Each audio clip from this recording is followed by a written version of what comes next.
Auzubillahiminash-shaytanir-rajim. Bismillahir-Rahmanir-Rahim. Assalamu alaikum dear students. Welcome to virtual classroom of SSCT Degree College. Student हम आपसे बात करेंगे financial accounting के chapter depreciation की series के सेकंड पार्ट के साथ, सेकंड लेक्चर के साथ, जिसमें हम आपको निकालना सिखाएंगे कि किस तरीके से हम थ्रू प्रोडक्शन मेथड या यूनिट मेथड जो है वो कैलकुलेट करते हैं एनुअल डेप्रिसिएशन, और इसके अलावा किस तरीके से हम आर्ली बेसिस के ऊपर अपना एनुअल डेप्रिसिएशन कैलकुलेट करते हैं। तो आइए स्टूडेंट्स, क्वेश्चन वही है जो हमने सीरीज़ के पहले लेक्चर में आपके साथ डिस्कस किया था, जिसमें हमने कॉस्ट ऑफ मशीन को कंप्यूट करना सीखा था। तो वहाँ से चूँकि वो काम हम करके आ चुके हैं, तो यहाँ इस सूरत में हमने मौजूद है हमारे पास कॉस्ट ऑफ मशीन, जो कि हमने कैलकुलेट कर ली थी। कॉस्ट ऑफ मशीन मौजूद है। कॉस्ट ऑफ मशीन के अलावा अगर आप गौर करें तो यहाँ लाइफ इन ईयर्स के साथ साथ इन यूनिट्स भी लाइफ गिवन है, जो कि 70,000 रुपीज़ यहाँ 70,000 यूनिट्स यहाँ मौजूद है। इसके अलावा अगर गौर करें स्टूडेंट्स हम, तो हमारे पास इसकी जो स्क्रैप वैल्यू है मशीन की, वो भी 10,000 रुपीज़ मौजूद है, आप गौर कर सकते हैं। और हमने यहाँ एक्चुअली करना क्या है, हमने करना ये है कि हमने 2010 में जो डेप्रिसिएशन है इसका वो निकालना है on the basis of production. इसी तरीके से 2011 का निकालना है on the basis of production, और इसी तरह 2012 का निकालना है on the basis of production. तो स्टूडेंट्स ये देखिए, हमने जो तमाम चीज़ें हाईलाइट की हैं, ये हमें क्वेश्चन को सॉल्व करने में मददगार साबित होंगी। और हमारे पास 2010 में जो यूनिट्स प्रोड्यूस किए गए उसकी भी डिटेल मौजूद है, 2011 की भी मौजूद है और 2012 की भी मौजूद है। तो आइए स्टूडेंट्स अपने सॉल्यूशन की तरफ बढ़ते हैं। कॉस्ट ऑफ मशीन हमें कंप्यूट करने की ज़रूरत नहीं है। यहाँ प्रोडक्शन मेथड का जो फार्मूला होता है वो होता है एनुअल डेप्रिसिएशन बराबर है cost minus scrap value divide by life in units. तो स्टूडेंट जैसे ही हम ये वाला फार्मूला अप्लाई करते हैं तो हमारे पास पर यूनिट डेप्रिसिएशन आ जाता है, और जैसे ही हम पर यूनिट डेप्रिसिएशन को मल्टीप्लाई करते हैं यूनिट्स जो प्रोड्यूस हुए हैं उस पर्टिकुलर ईयर में, तो हमारे पास उस साल का एनुअल डेप्रिसिएशन आ जाता है। तो याद रखिए स्टूडेंट, ये आप इनको दो अलग अलग स्टेप्स में भी कर सकते हैं। यानी पहले आप डेप्रिसिएशन पर यूनिट कैलकुलेट कर लें और उसके बाद पर यूनिट डेप्रिसिएशन को मल्टीप्लाई करा दें उस पर्टिकुलर ईयर में जितने भी यूनिट्स आपके प्रोड्यूस हुए हैं। इस सूरत में भी स्टूडेंट्स आप जो है यहाँ अपना एनुअल डेप्रिसिएशन कैलकुलेट कर सकते हैं। तो आइए डेटा हमारे पास मौजूद है, इसको पुट करते हैं। तो डेप्रिसिएशन 2010 का जो निकाल रहे हैं उसमें 3,60,000 टोटल कॉस्ट है मशीन की, जो ऑलरेडी हमने कंप्यूट की थी, निकालना सीखी थी अपनी सीरीज़ के पहले लेक्चर में। इसमें से माइनस करेंगे स्क्रैप वैल्यू जो कि 10,000 रुपीज़ है, और डिवाइड करेंगे इसको टोटल यूनिट्स जो हैं इसके जो प्रोड्यूस करने हैं इसने अपनी पूरी लाइफ में, जो कि 70,000 यूनिट्स हैं। और फिर हम उसको मल्टीप्लाई करेंगे, जो भी 2010 के यूनिट्स हमने प्रोड्यूस किए थे 5,000, तो जैसे ही हमने इसको मल्टीप्लाई किया तो हमारे पास जो आंसर आता है वो 25,000 आता है। यानी कि 3,60,000 में से हमने जब माइनस किए 10,000 तो 3,50,000 आ जाते हैं। तो 3,50,000 को जैसे ही हमने डिवाइड किया 70,000 से, तो 5 रुपीज़ पर जो यूनिट है इसकी डेप्रिसिएशन आई, उसको हमने जब मल्टीप्लाई किया 5,000 से, तो 5 5 25, तो इस तरह 25,000 यहाँ आपकी स्क्रीन पर जो मौजूद है 2010 का एनुअल डेप्रिसिएशन आ गया। इसी तरह स्टूडेंट आगे बढ़े और बात करते हैं एनुअल डेप्रिसिएशन 2011 की। तो सेम रिपीट करेंगे, डेप्रिसिएशन पर यूनिट बिल्कुल जिस तरह निकाला है उसी तरह निकलेगा। तो डेप्रिसिएशन पर यूनिट निकालने के लिए हमने कॉस्ट में से माइनस की स्क्रैप वैल्यू, डिवाइड किया उसको लाइफ इन यूनिट्स, और उसको फिर हमने मल्टीप्लाई कर दिया जितने भी 2011 की प्रोडक्शन थी जो कि 6,500 थी। तो जैसे ही हमने उसको मल्टीप्लाई किया तो 32,500 हमारे पास 2011 का एनुअल डेप्रिसिएशन आ जाता है। यहाँ एक बात आपको बताते चलिए स्टूडेंट्स, यहाँ टाइम फैक्टर क्यों अप्लाई नहीं हो रहा, क्योंकि आपके टाइम फैक्टर को अब यहाँ अप्लाई करने की ज़रूरत नहीं है, क्योंकि यहाँ ईयर्स की बात नहीं हो रही। जितने भी यूनिट प्रोड्यूस हुए हैं उसी हिसाब से इसका डेप्रिसिएशन चार्ज हो जाएगा। क्योंकि आप देख भी सकते हैं कि जब मशीन कम वक्त चली तो उसने कम यूनिट्स प्रोड्यूस किए, और जब मशीन पूरे साल चली तो उसने ज़्यादा यूनिट्स प्रोड्यूस किए। तो इस सूरत में आपके लिए अब जो टाइम फैक्टर है उसकी कोई अहमियत बाकी नहीं रहती है। आइए स्टूडेंट आगे बढ़ते हैं और बात करते हैं एनुअल डेप्रिसिएशन 2012 की। तो 2012 में भी हम डेप्रिसिएशन पर यूनिट ही पहले कंप्यूट करेंगे। 3,60,000 minus 10,000 divide by life in units 70,000, life in units 70,000।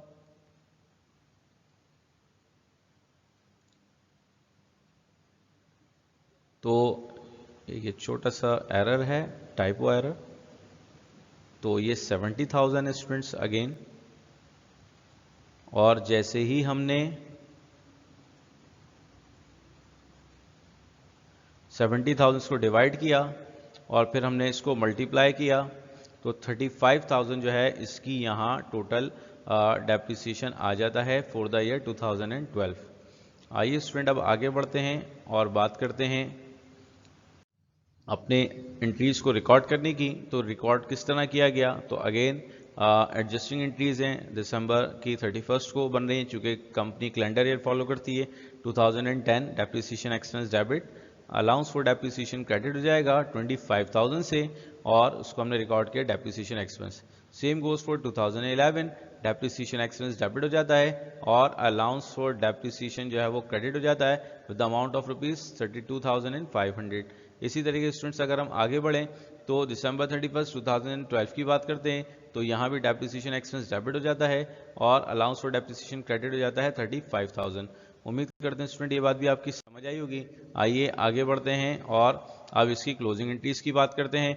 तो क्लोजिंग एंट्रीज भी बिल्कुल उसी तरह बनेगी जिस तरह हमने स्ट्रेट लाइन में रिकॉर्ड किया था, सिर्फ अमाउंट का ही डिफरेंस आएगा। तो दिसंबर 31 2010 को एंट्री बनी expense revenue summary debit 25,000, depreciation expense credit 25,000, और हमने इसको रिकॉर्ड किया कि टू रिकॉर्ड डेप्रिसिएशन एक्सपेंस। आइए स्टूडेंट आगे बढ़ते हैं और डेप्रिसिएशन 31 ऑफ दिसंबर 2011 की बात करते हैं। तो यहाँ भी expense in revenue summary debit हो जाता है जबकि डेप्रिसिएशन एक्सपेंस यहाँ क्रेडिट हो जाता है। 32,500 यहाँ इसकी अमाउंट है जो कि 2011 का डेप्रिसिएशन कैलकुलेट किया गया था। इसी तरह आगे बढ़ते हैं स्टूडेंट्स 2012 की बात करते हैं और 2012 में एक्सपेंस इन रेवेन्यू समरी को अगेन डेबिट किया गया और आपके डेप्रिसिएशन एक्सपेंस को क्रेडिट किया गया वर्थ ₹35,000 और इसको नरेशन लिखी गई टू क्लोज डेप्रिसिएशन एक्सपेंस। उम्मीद करते हैं स्टूडेंट ये बात भी आपकी समझ आई होगी। अब आगे बढ़ते हैं और बात कर लेते हैं अपने आर्स मेथड्स की।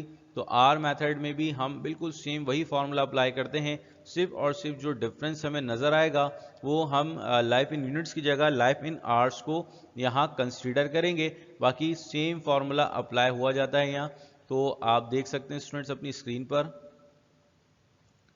कि हमारे पास जो यहाँ चीज़ें मौजूद हैं वो चीज़ें किस तरह मौजूद हैं कि हमें बताया गया कि आपने आपकी जो मशीन है उसकी कॉस्ट 3,60,000 है, जबकि जो आवर्स हैं वो 10,000 हैं आवर्स, और हमने 2010 में जो मशीन ऑपरेट की थी 500 आवर्स की, 2011 में की 700 आवर्स और 2012 में 800 आवर्स उसको ऑपरेट किया गया। और इसकी अगेन वही कि इसकी सॉल्वेज वैल्यू गिवन है 10,000 रुपीज़। हम इस बुनियाद के ऊपर, इस इंफॉर्मेशन की बुनियाद के ऊपर आगे डेप्रिसिएशन कैलकुलेट कर सकते हैं आर मेथड के थ्रू। तो एनुअल डेप्रिसिएशन 2010 सॉरी अभी तो फॉर्मूले की बात है, तो cost minus scrap value divide by life in hours, again वही multiply yearly operation hours of machine, जो भी जितना भी ऑपरेट किया है पूरे साल में मशीन ने। आर मेथड्स 2010 के डेप्रिसिएशन की बात करते हैं। तो स्टूडेंट यहाँ आपके पास जो है 3,60,000 है, इसमें से हमने माइनस किए 10,000 रुपीज़ जो कि इसकी स्क्रैप वैल्यू है, डिवाइड किया उसको जितने भी इसके आवर्स थे, तो हमारे पास टोटल आवर्स 10,000 थे। तो जैसे ही हमने डिवाइड किया तो 35 इसके आ जाते हैं अमाउंट, और मल्टीप्लाई बाय 500 तो 17,500 यहाँ इसकी अमाउंट बन जाती है। उम्मीद करते हैं स्टूडेंट ये वाली बात भी आपकी समझ आई होगी। आइए अब आगे बढ़ते हैं और बात करते हैं आपसे 2011 के डेप्रिसिएशन की। तो यहाँ भी 3,60,000 minus 10,000 divide by 10,000 total hours से, मल्टीप्लाई बाय जो भी 2011 में आवर्स ऑपरेट किए 700, तो उस सूरत में यहाँ जो अमाउंट बनती है 24,500 बनती है। आइए स्टूडेंट अब आगे बढ़ते हैं और बात करते हैं एनुअल डेप्रिसिएशन 2012 की, तो यहाँ भी 3,60,000 है, जिसमें से माइनस किए स्क्रैप वैल्यू 10,000 रुपीज़, और फिर जो टोटल आवर्स जो लाइफ थी इन आवर्स वो है 10,000, और जैसे इसको हमने मल्टीप्लाई कराया 2012 के ऑपरेटिंग आवर्स से जो कि 800 है, तो हमारे पास जो अमाउंट आई वो आपकी स्क्रीन पर मौजूद है। इस सूरत में हमने अपने 2010, 11 एंड 12 के जो डेप्रिसिएशन हैं उनको कैलकुलेट किया, जो कि 28,000 रुपीज़ यहाँ बन जाते हैं। आइए आगे बढ़ते हैं और आपसे बात करते हैं कि किस तरीके से इसकी एंट्रीज़ को हम रिकॉर्ड करेंगे। तो एंट्रीज़ को रिकॉर्ड करने का तरीकाकार बहुत सिंपल है। हम Again, adjusting entries December 31st, 2010, depreciation expense debit 17,500, allowance for depreciation credit 17,500 और depreciation expense को रिकॉर्ड किया। इसी तरीके से 2011 की बात करेंगे तो depreciation expense डेबिट हो जाएगा, allowance for depreciation यहाँ क्रेडिट हो जाएगा, अमाउंट है 24,500। इसी तरीके स्टूडेंट्स हम आगे बढ़े और डेप्रिसिएशन रिकॉर्ड किया 2012 का, तो 2012 में डेप्रिसिएशन एक्सपेंस डेबिट हुआ 28,000, अलाउंस फॉर डेप्रिसिएशन क्रेडिट हुआ 28,000, और हमने यहाँ इसकी ट्रांजेक्शन्स को रिकॉर्ड किया, नरेशन को रिकॉर्ड किया कि टू रिकॉर्ड डेप्रिसिएशन एक्सपेंस। तो इस सूरत में स्टूडेंट्स यहाँ भी हमने अपने डेप्रिसिएशन एक्सपेंस को रिकॉर्ड कर लिया।